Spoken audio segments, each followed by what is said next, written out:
So here's another thing that we learned along the way.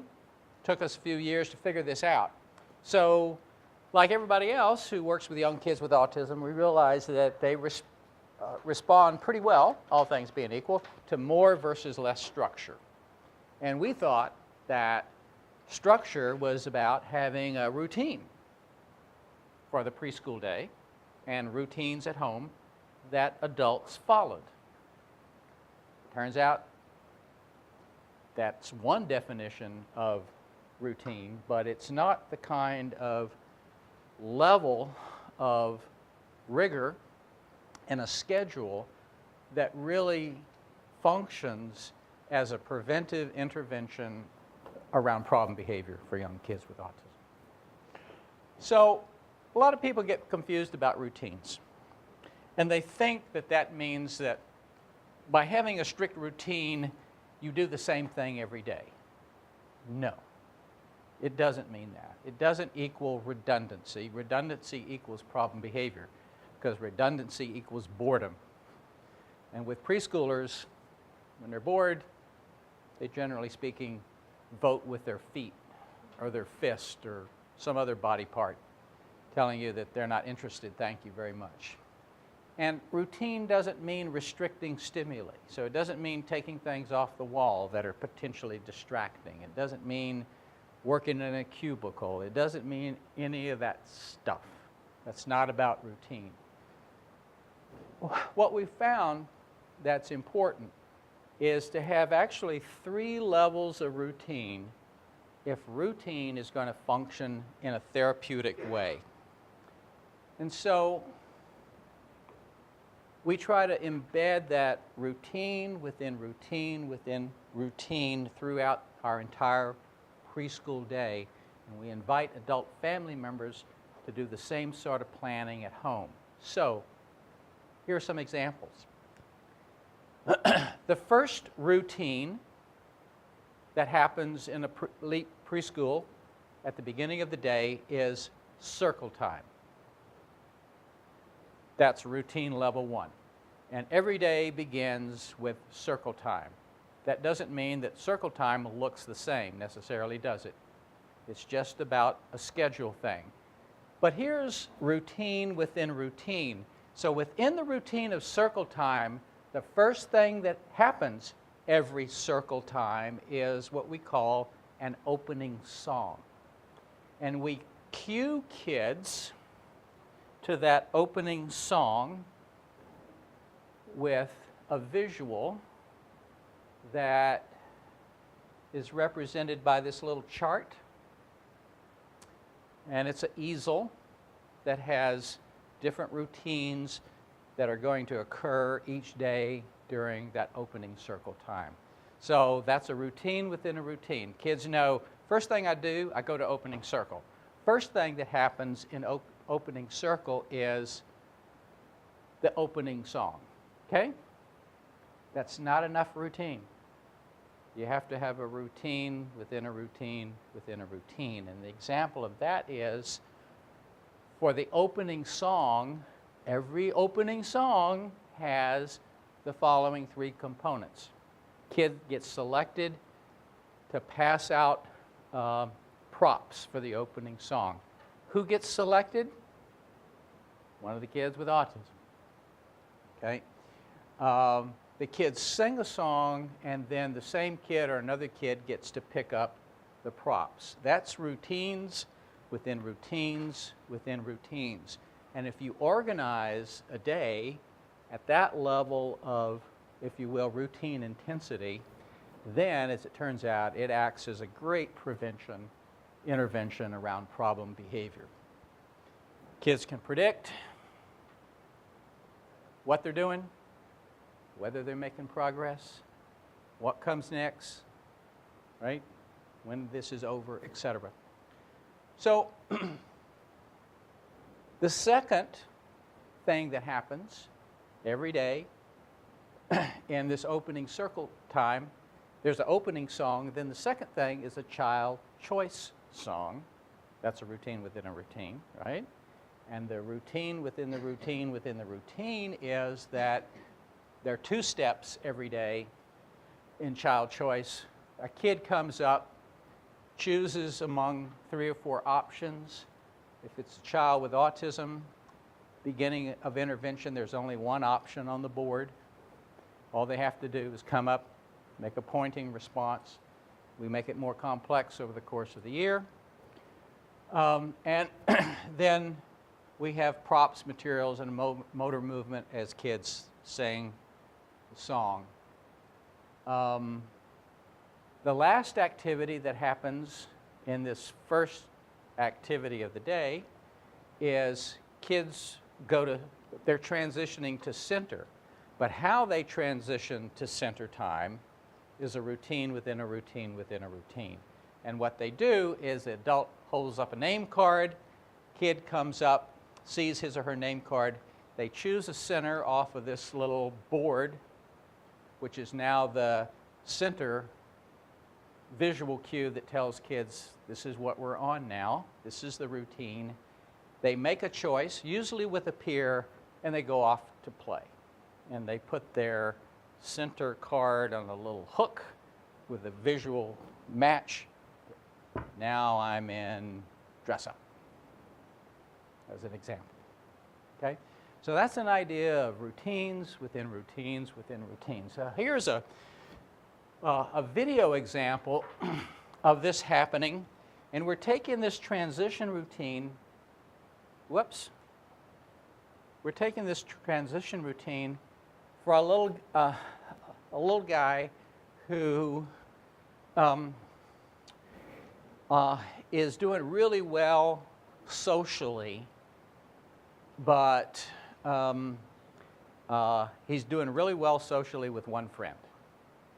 And we're trying to figure out to give him multiple opportunities throughout the day to go interact, to play with other than his 1 best friend. And so we've sort of modified this activity for him, but this is his routine within a routine within a routine for going to a choice time or a play area after circle. So let's watch this, and just to give you an example of how that's happening.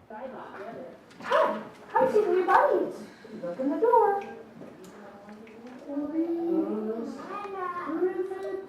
Pull it out, Lucy. Hi. Look at the picture. Who is that? Shoot over. Hi, who is that? Hannah, come on up. Okay, you put Hannah's picture on, and Hannah put Scott's picture on. Where do you guys want to play? Oh, I wrote that on. Do you want to play housekeeping? Okay, read it together. I want to play housekeeping. Read it. One. I don't hear you. One. Play. Housekeeping. Good job. Thank you. Here, way up here. Up here, Todd. Up here. My brother needs another Mammy because he has another. Yeah, he has another hurt on his back. Way up here. So now his transition has this peer part to it. He doesn't interact with Hannah, hasn't interacted with Hannah. And when he reaches in the little box, see whose picture you're going to get. It's not random. Hannah's picture has been there's only 1 picture in there. It's Hannah. It's the kid who we want him to be interacting with. She's been set up, if you will, in a good way, in a positive way to do this. Okay, it's not accident that he picked Hannah. So, as you think about organizing routines, if you want to know, as a team, have we really got this routine thing down? You ask yourself these 4 questions. Are we providing kids, and it's usually visual cues, because they're there as a permanent product, all things being equal, kids with autism more facile in processing visual input as opposed to auditory, right? So can a kid know, what am I doing right now? Are you providing enough cues to tell them that? Can they say, where am I in this routine? Most routines have multiple steps, right? So where am I? Am I making some progress? How do I know when I'm finished? And what's coming next? If you provided that level of visual support to be able to say to yourself as a team, yeah, I got a reasonable bet that kids can answer those questions as I would like them to, then you've got routines within routines within routines. I think I have misplaced momentarily. So the other big thing that that we learned early on and have spent a lot of time and resources trying to figure out is how to impact the peer social relationships of young kids with autism. And I want to sort of back up before we talk about the details of this to if you're not convinced that this is relevant, this is the convincing part, okay? Or maybe you work with people who don't think this is all that important. This is the part you can use on them later on. So for about the last 50 years, people in various disciplines, makes it important that it's various disciplines, I think, have asked the question longitudinally and retrospectively, what's the best predictor of long-term outcomes for people with developmental disabilities in general? And that research has included, of course, young kids with autism, and the answer has always been the same. There are no data points that are discrepant here. The answer is early peer-related social skills. For whatever set of reasons, kids who develop meaningful social relationships in their preschool years are on a totally different developmental trajectory than kids who do not. Early peer social relationships predict the following things. Ready? How long you live. It predicts longevity in people with developmental disabilities. It predicts your health along the way. It predicts your employment status. It predicts your probability of independent living. It predicts so many things. It predicts your level of academic achievement during school. It's a big deal. And it's not to say that other developmental areas are meaningless, but it is to say if you were in a forced choice situation and you had to put most of your intervention eggs in one basket, that basket should probably have peer-related social skills written on it. Many people wish that that were not the case because it's a lot easier to teach all kinds of other things. Most everything else is easier to teach.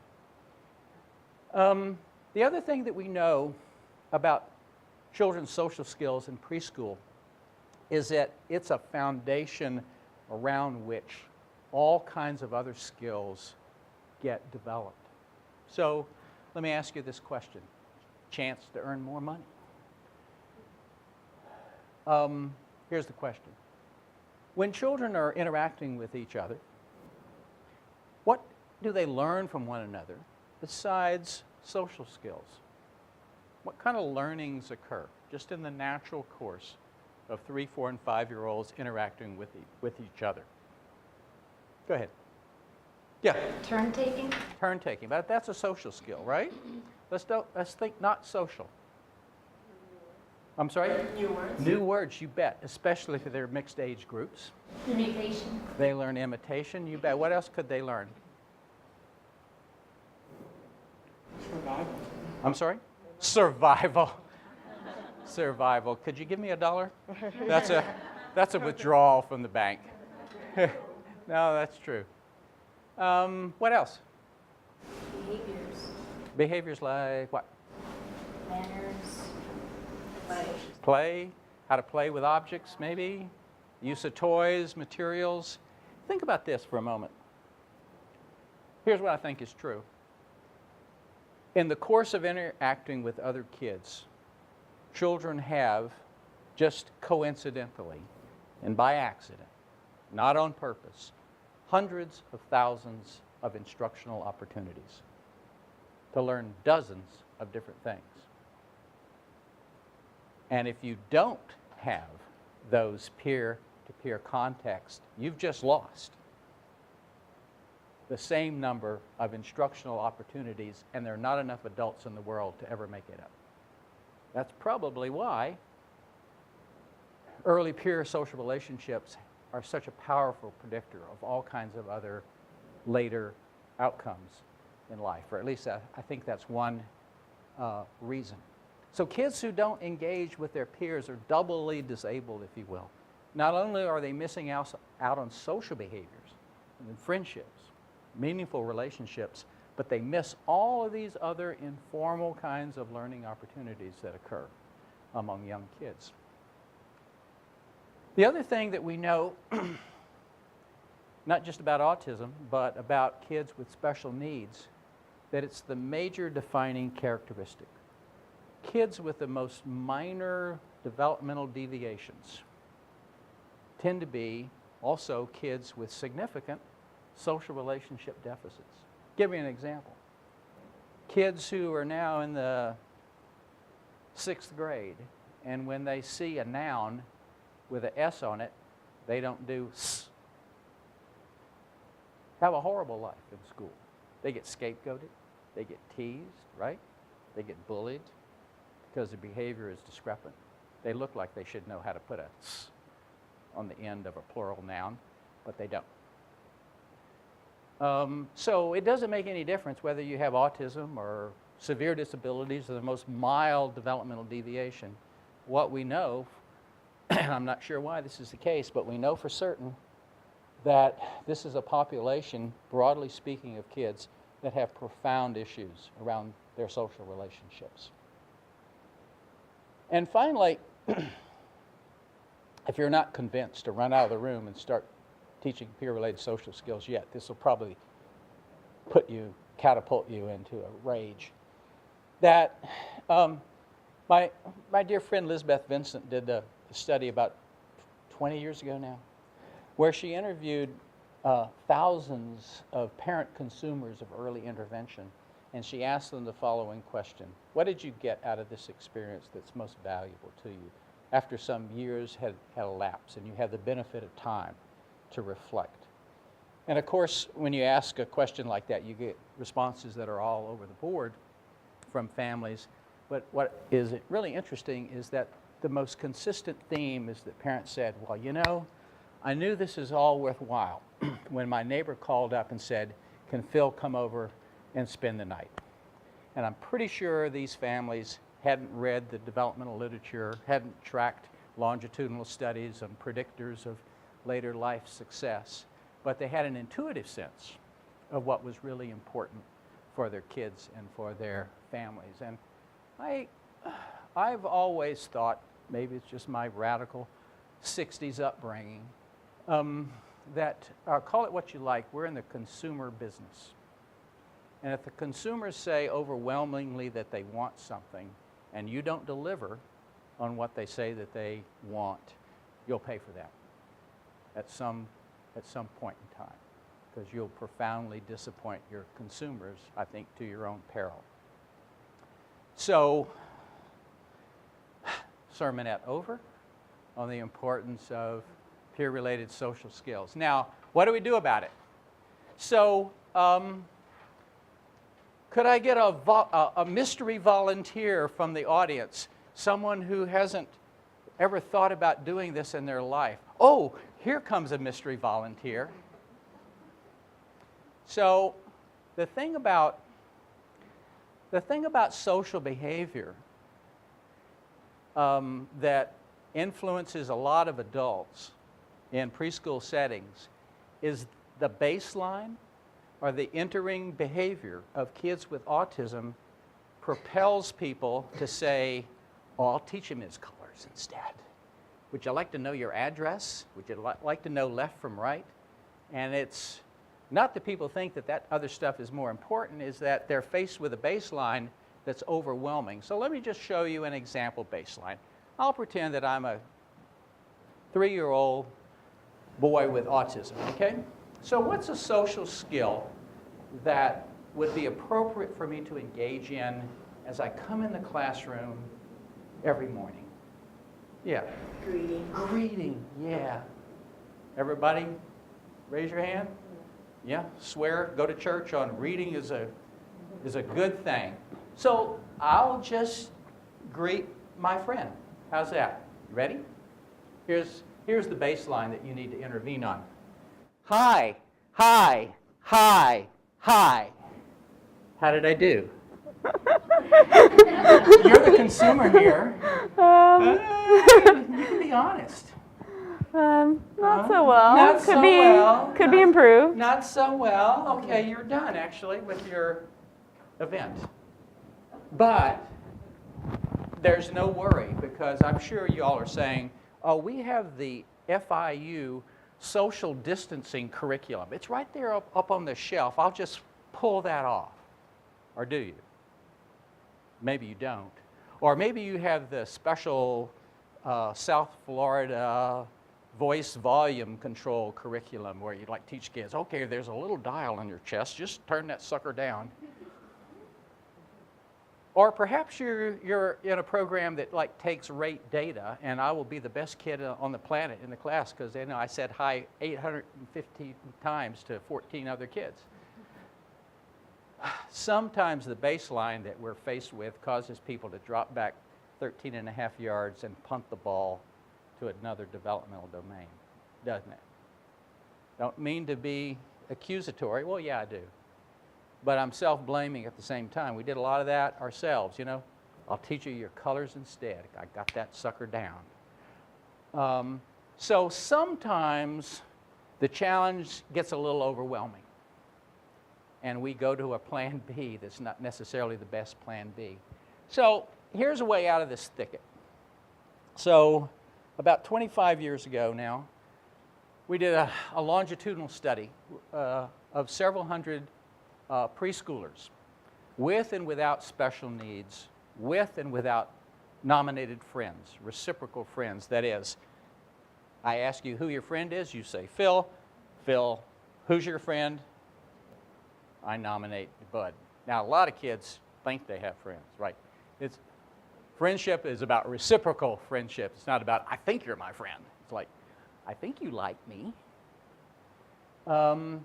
So we followed these kids over time. We observed them inside, outside, playgrounds, wherever we could find them. And we asked the question, looking at observational data, what behaviors discriminate between kids who do and do not have friends, whether or not they have disabilities or not? You with me? So we took disability normalcy out of the equation.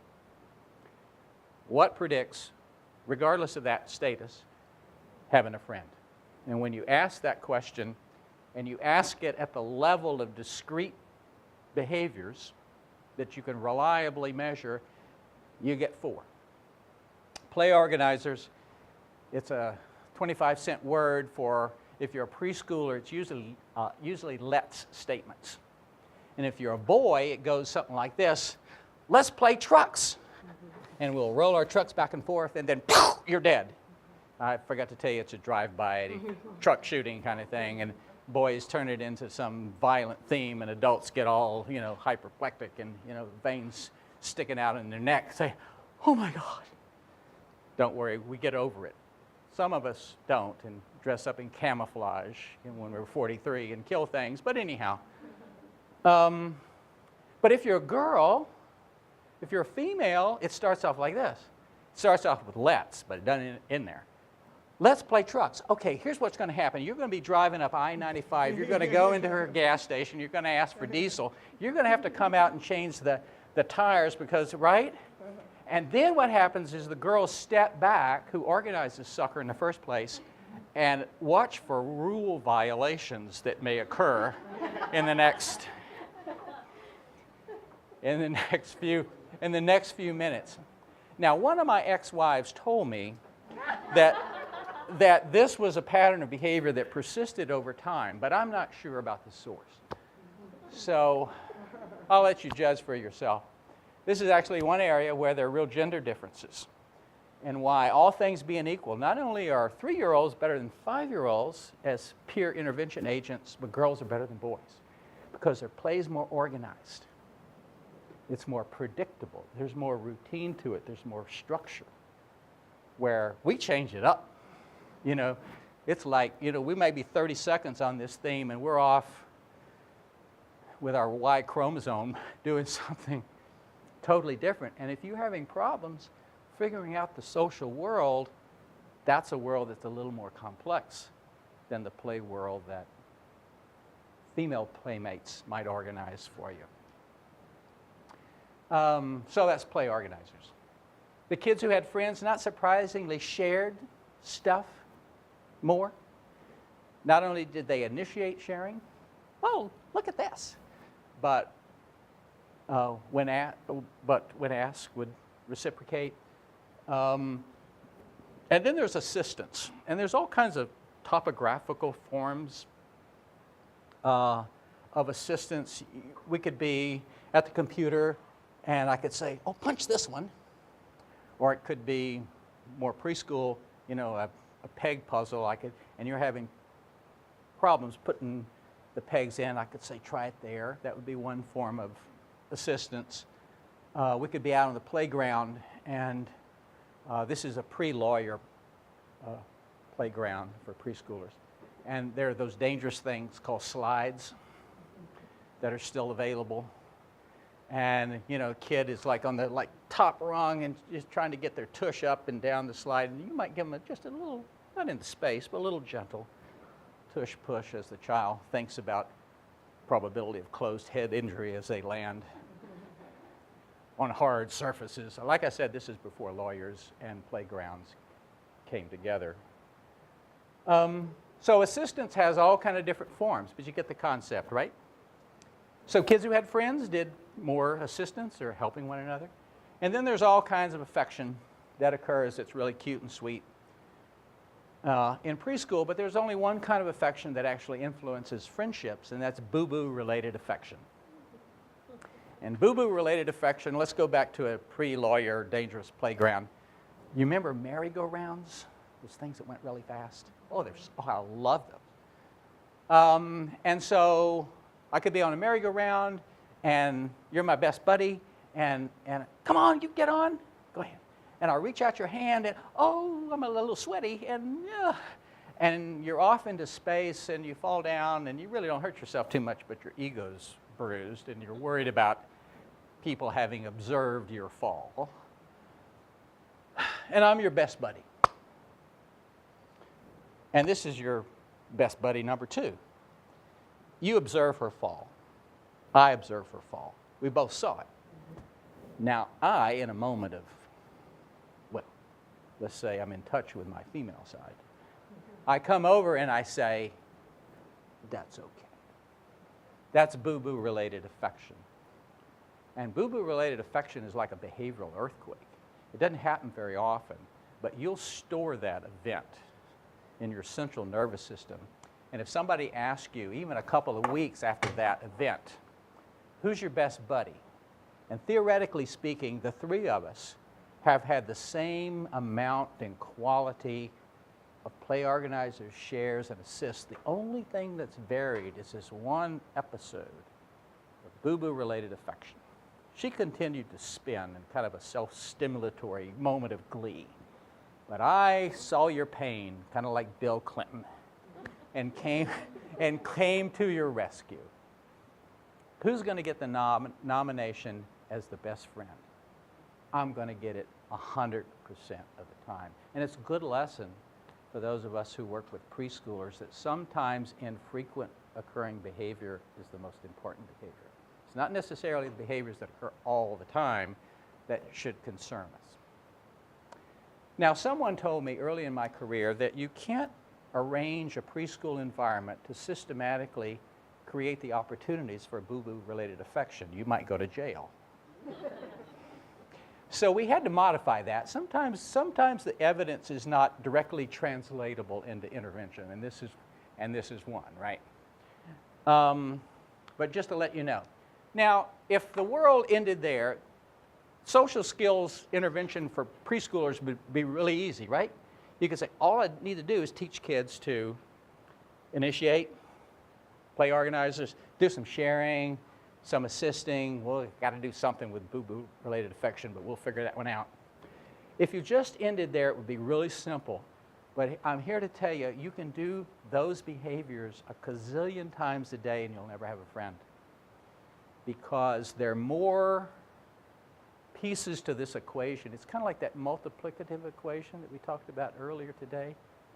The world is more complex than we would like to believe it is. Social world is too.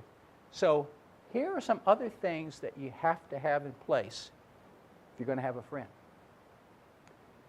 It makes a difference what the length of encounters are between preschoolers. And length is not measured by time, actually. It's measured by the number of turns in an interaction episode. So I can't tell you why this is the case, but as it turns out, 4 is a magic number.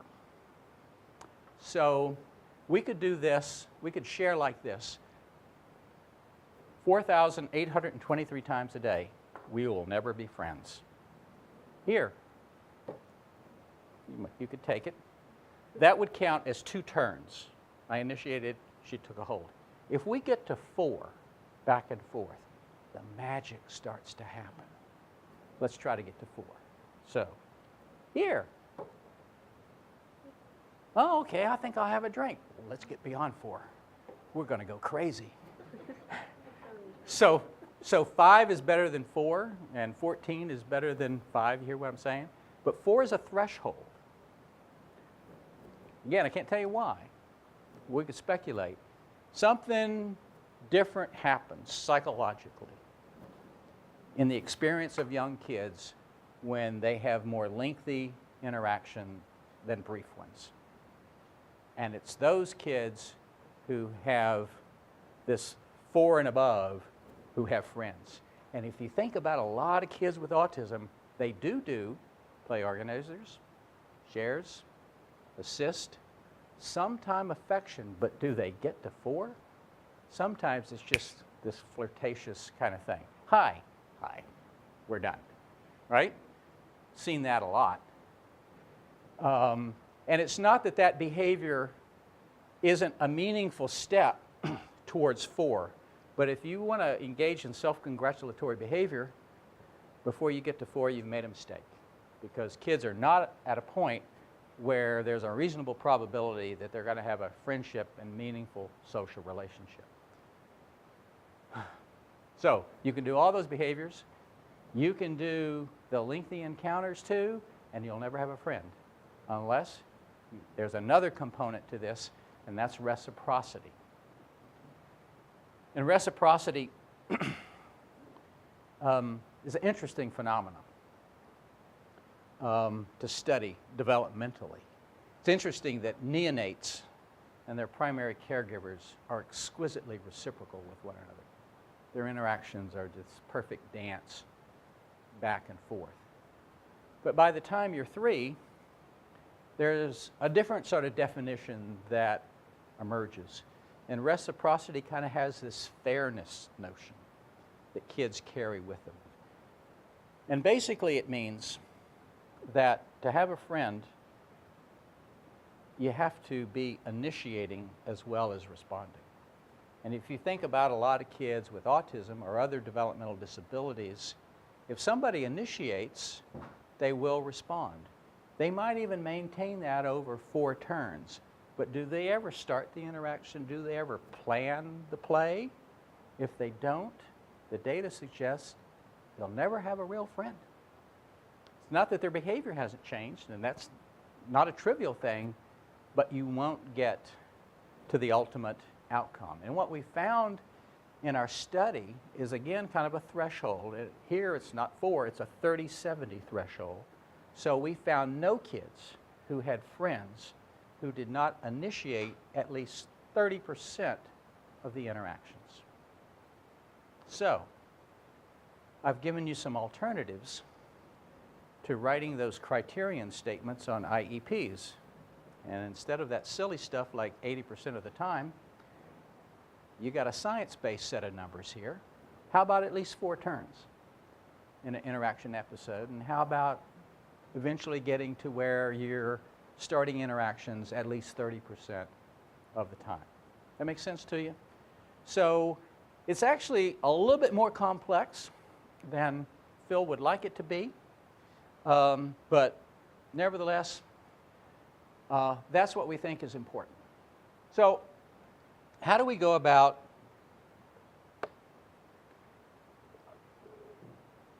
working this program? And typically developing kids are the mediators of intervention. So what we're going to talk about now is what adults do with typically developing kids to prepare them for this intervention role. Okay? So here are the skills that we teach. And you'll notice that the first one was not on that initial list in terms of how to make a friend. So we teach getting your friend's attention. And you might say, well, if kids are typically developing, wouldn't they know how to get their friend's attention? Yeah, they do. But they don't know how to do it at a level of intensity that's going to be required to get the attention of their peers with autism. So if you're my bud and you're turned the other way and you're playing something and I want you to come over here, this could work. Hey, look what I got. If you have autism, hey, look what I got, it ain't going to happen. So, you know, the requirement is you got to recognize my voice. You got to think, ooh, that's Phil. He's cool. He must have something really good. I'll drop what I'm doing here and go over there. And so instead, we teach a multi-sensory sort of cue to kids to make eye contact, call their name. Roberta, giving you a name. Tap them on the shoulder. Okay? So a visual cue, an auditory cue, a motor cue. And a lot of people get nervous here and say, ooh, what if kids don't like to be touched? Well, we won't touch them then. So we'll drop. Perfectly happy to go to plan B. But with most kids, we use the full package and it works just fine. And so before we deliver a play organizer, before we deliver a share initiation, we'll do that getting your friend's attention. Okay? We teach sharing, giving, requesting toys, play organizers, and instead of boo-boo related affection, giving a compliment. Now, who knows what preschoolers compliment each other about the most? Their art? No, not their art. But that's a great guess. Their toys? No. How fast they are? No. It's something much more mundane, trivial, trashy. You're on the right track. An item of clothes. Their shoes. Their shoes. And you know, I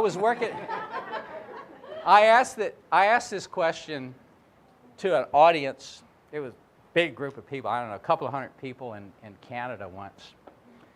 And I was amazed. I thought, well, maybe Canadians are a little, stereotypically speaking, reserved, you know. So I said, what is it the kids complimented each other about the most?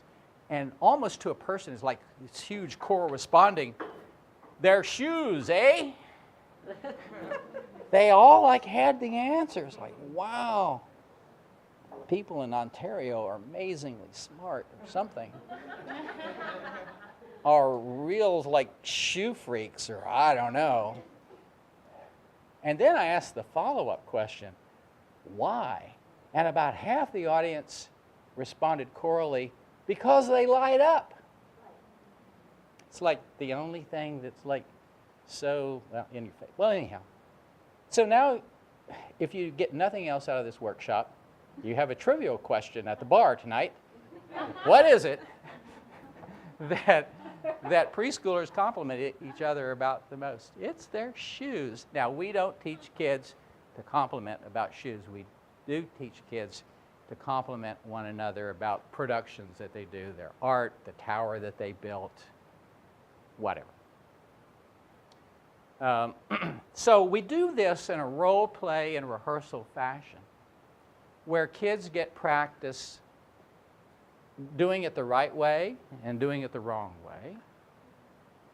And the reason why we practice doing the wrong way is one of the most fun things for kids is when they catch the adult practicing the wrong way and they can say, no, that's not right. And so that's not an instructional tactic. It's just like a fun thing that we add to the sequence. So here's, in a nutshell, what the adult does, and then we'll see a video of it really happening. So it's hard to describe this in words. So the adult demonstrates a skill, so there's a model, okay? They describe the skill initially, but really briefly. So it's not like a sermonette on, okay, today, you know, we really need to make friends with our peers, and, you know, the developmental trajectory is such that if we don't do this, we're all going to be responsible. You know, some adults want to go there. It's like, no, don't, save that for some other setting. So it's just real simple. Today we're going to learn how to share. We're going to learn how to share a special way, period. Story over. And they demonstrate right way, wrong way. Kids practice with the adult. They practice with each other. And sometimes we set up a reinforcement system. And I'll show you a video about occasions which we do that. So we have this rule about reinforcing typically developing kids for engaging in these behaviors. And that is, if we see extraordinarily effortful behavior, we'll recognize it because that's a fair and equitable thing to do. But generally speaking, we don't, because kids like to do this a lot. And they don't need that. But if they do something really extraordinary, like you'll see on the video later, then we'll make sure that we say something about that. So here's a video. This is not intervention, this is practice for the typically developing kids. And you'll see the teacher and these two typically developing kids practicing some of these skills. About halfway through the videotape, then Billy joins the group. He's a child with autism. And Billy, this is not intervention for Billy either. It's just practice for the typically developing kids. You'll see how intervention gets played out after this video. So I should preview Billy for you. Billy's early on in the program. He's been there about a week. And we did not teach him to say the one phrase that he has in his vocabulary that he uses spontaneously, which is, want to have a conversation. I just want to let you know that we don't start there. It's his first time in any kind of intervention program, and where he came up with want to have a conversation, no one on the planet knows to this day. But anyhow, just want to let you know that that's just an artifact of Billy. You'll also see, just to cue you in, and these are available in our intervention packet. So we have a peer social skills curriculum that's available. I think in your handouts you have a website, ttoolbox.com or org or one of those dot somethings, and those are available there. So we have all of this scripted out in terms of what the adult says, but I do want to point out the fact that you'll see the adult reference these picture cards. And as it turns out, it looks like a trivial piece of the equation, but it's not. So these are visual representations of the skill. And so through this repeated role play and rehearsal, the kids come to reference these visuals as reminders of the skills. And then once intervention is occurring, we strategically place these visuals in the play area, such that if the play breaks down, adults don't have to jump in and intervene directly, because that could disrupt, especially kids getting to 4 in an interaction episode. Instead, they can just do a subtle point to the visual stimuli on the wall, less likely to disrupt the play. So here we go with the video. And in case you're wondering, yes, this video is 27 years old. That's why they're wearing the clothes they're wearing. It's not dress-up day in 2012. It's regular day in 1987, I think. Yeah.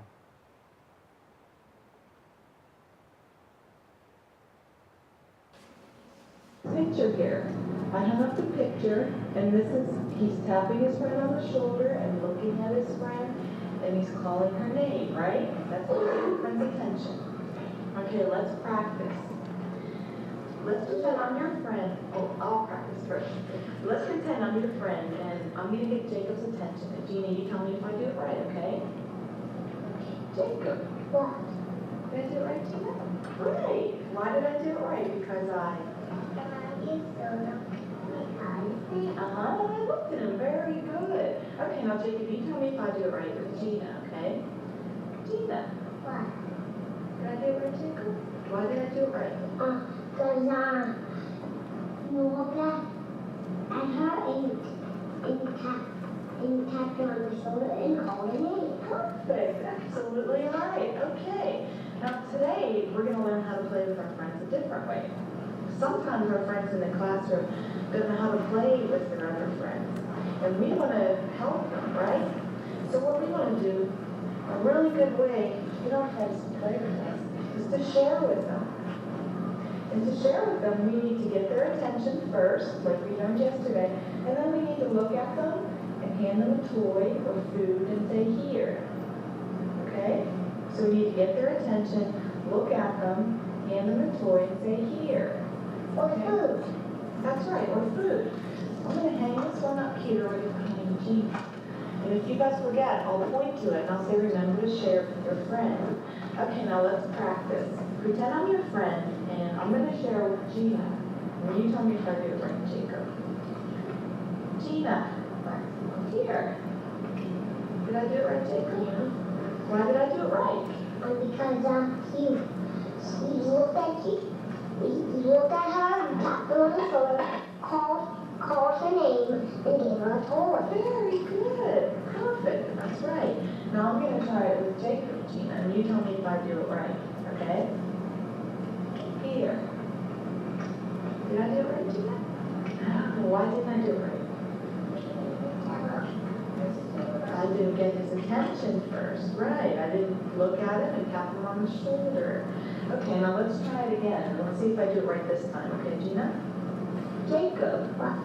Here. Thank you. Did I do it right, Gina? It's not an arrow. Did I do it right, Gina? Yes. Wonderful. I did it right because I got his attention and then I shared. I gave him a toy and said, here. Okay, I'm going to try it with Gina again, Jacob, and you tell me if I do it right. Here. Did I do it right, Jacob? No. Why didn't I do it right? What did I Because do? you forgot to get her attention. That's right. I forgot to give her attention, so I'll try it again. Gina. Here. Did I do it right, Jacob? Yeah. Right. How because I would got it. you again? Pardon? Gina, Do you want to try to share with Gina? Yeah. Go ahead. Here's some toys. Oh, there you go. Gina, what? Here. That's very good. Now, can I have 2 toys? You share with him, Gina. Go ahead. What? Thank you. Perfect. You guys are doing really well. You want to keep going? Try it again, Jacob. Gina, what? Here. Very good. Now, Gina, you try it again, Jacob. What? Thanks. Very good. It's not an animal. Okay, you guys think you know how to do it? We're going to bring in our friend Billy, and I want you to remember to share with him.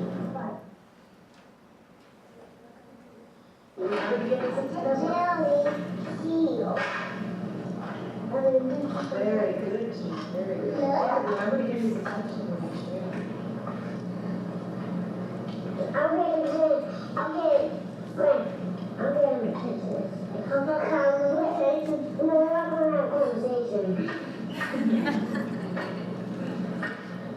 Billy, here's some pliers.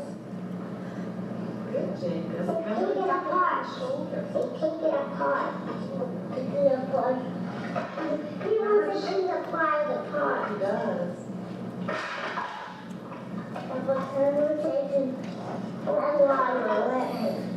Remember to share, Gina.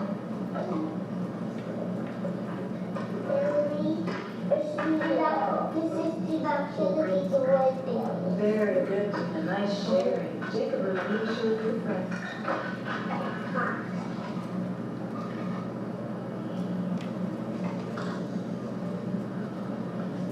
Jacob, could you share one of those nuts and bolts with some Boys, nuts and bolts. Billy. Good job, Jacob. Good job. What is it?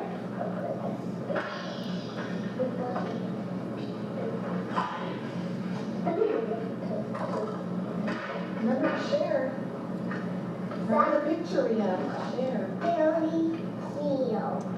Good, Gina. Very good. Nice sharing. Billy here. Nice, Jacob. Very nice. Yeah, I'm a conversation now. Who's going to put us a good now?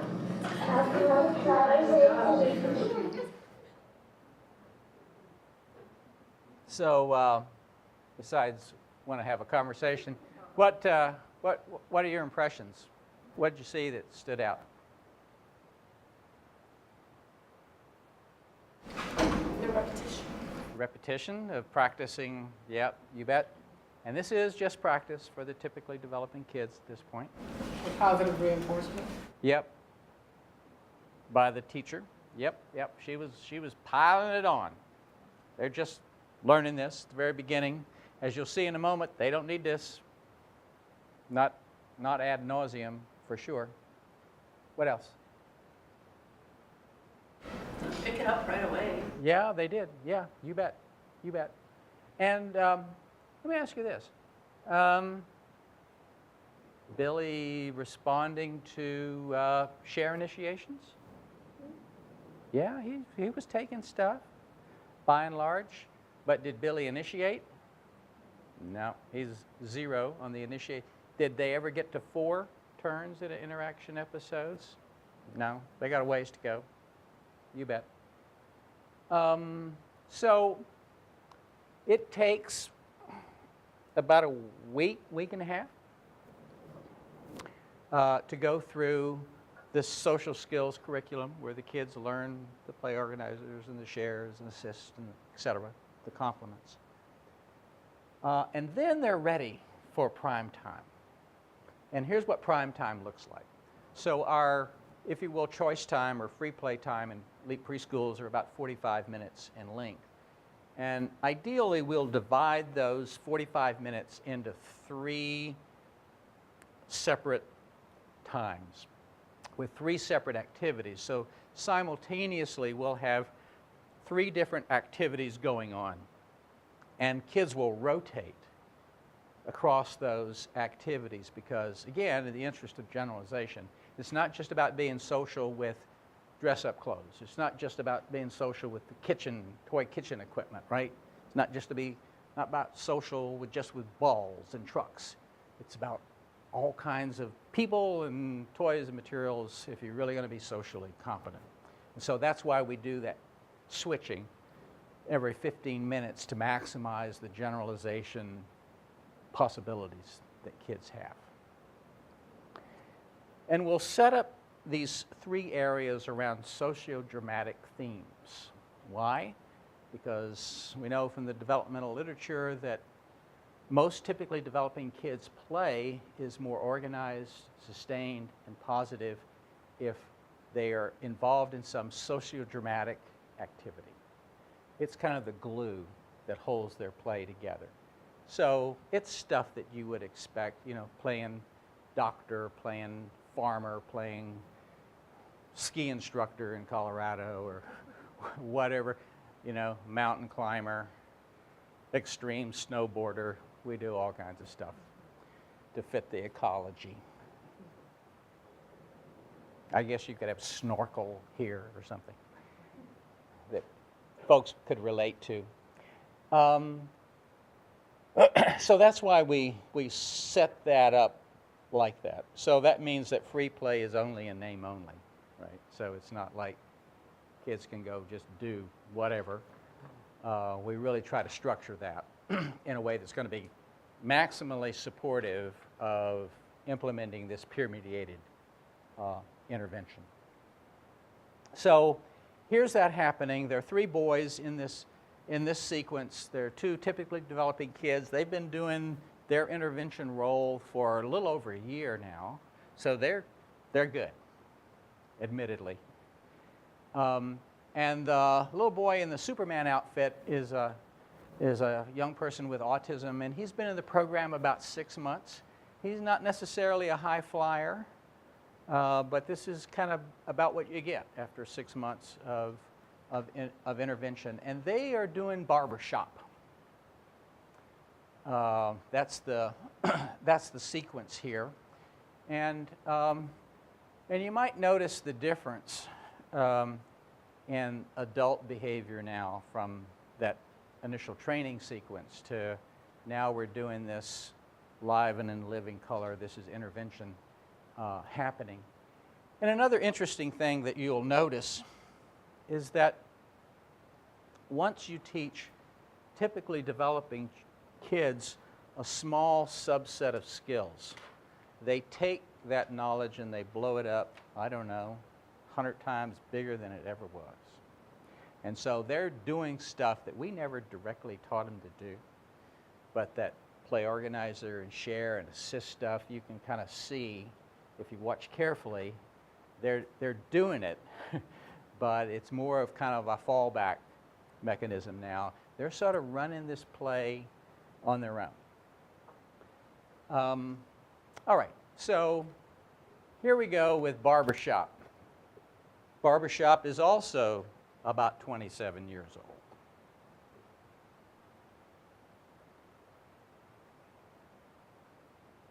One of these kids is a cross-country trucker now, tattoos all over his body.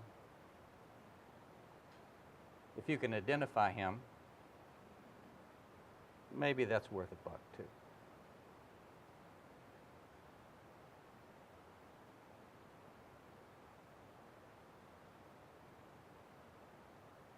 Hello. And then you can be a store owner and you can be a store owner. Why don't you work on holding the mirror and shaving, and Robbie, why don't you work on asking for cuts and dries and blow, hair dry or wash his hair. Dustin, go sit in the chair first. Well, that's Robbie's job first, and then you can trade later. Just sit down and chair, Grandpa Paul James, Justin.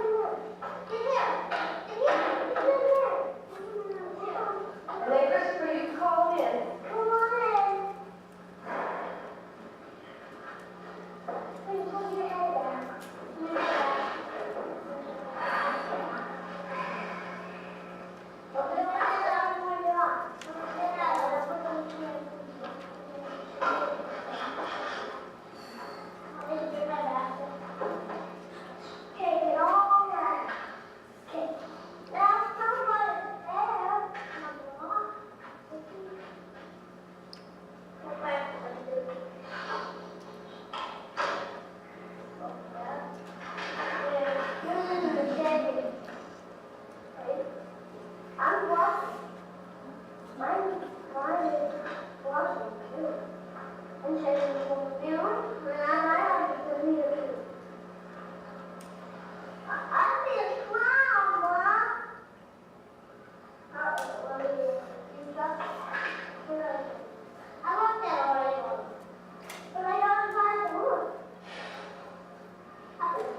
One leg up, 2 legs down. Except in space, remember? Remember to ask your friend if they want their hair cut or combed. No.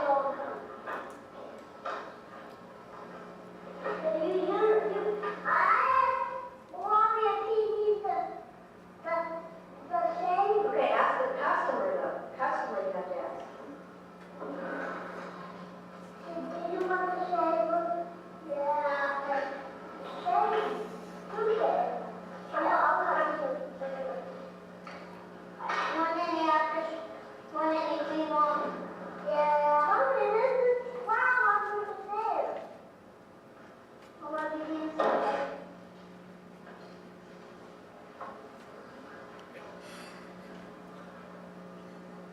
Hey, now it's Dr. Johnson to be the barber, and Christopher, you can be the customer. Okay, put your head down. Get shampoo, yeah. Get up. Okay, lean your head back down. Lean your head back down. Lean your head back down.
Well, we've all been there with a bad day at the salon. So what'd you see? Impressions? Comments? The kid in the Superman shirt was mimicking the actions of the other boys. He was blow drying their hair. Yep. And no adult taught him to do that. Somebody taught him to do that. Informally, perhaps you might argue haphazardly, but effectively, because he was doing it. And I would just point out that the teacher makes a brilliant strategic decision about halfway through. Because about halfway through, you might conclude that Justin has very little verbal language.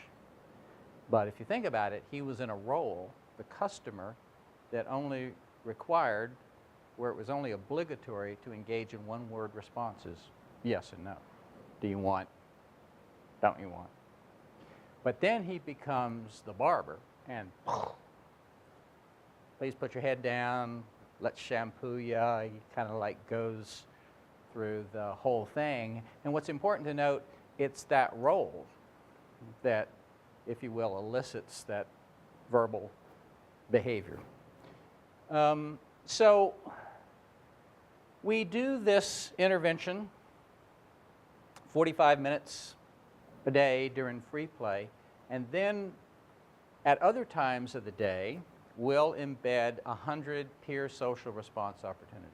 So for example, we talked about greeting as a cool thing to do in the morning. So we might have a kid assigned as the high fiver. Don't have to talk to greet. You could just be there at the class, maybe even with an adult close by, and high five everybody as they come through the door. If you got 12 kids in the class, you got 11 response opportunities right there. So we program the rest of the day with about 100 peer response opportunities. So kids get a big dose of social interaction, intervention on a daily basis. I mentioned earlier that sometimes we'll explicitly reinforce kids for really extraordinary behavior. Here's an example of a little girl who's working so hard to get this little guy to interact with her around this game that we thought he'd like. I'm not sure anymore, but it was our best guess. And given what we gave her to work with, she did an amazing job. And I would invite you to see if you can figure out the evidence-based behavioral prompting strategy that she uses more than once. That we didn't taught her to do, she just did it. But it's an example of really effortful behavior that we would comment on.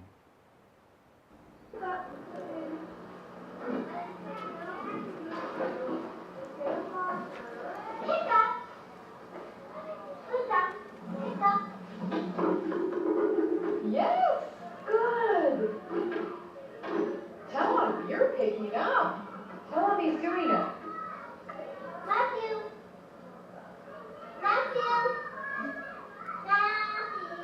That's good trying. There, you did it, Matthew. Okay, tell him to walk up the stairs. Can he carry it up? Let's see if he can carry that up. Let's see if he can try that. Oh, that's great. That's right, Matthew. Walk up. That's right, Matthew. Yeah. Okay, you guys are ready to go. Oh, nice.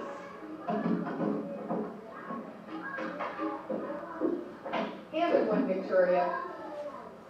Whoa!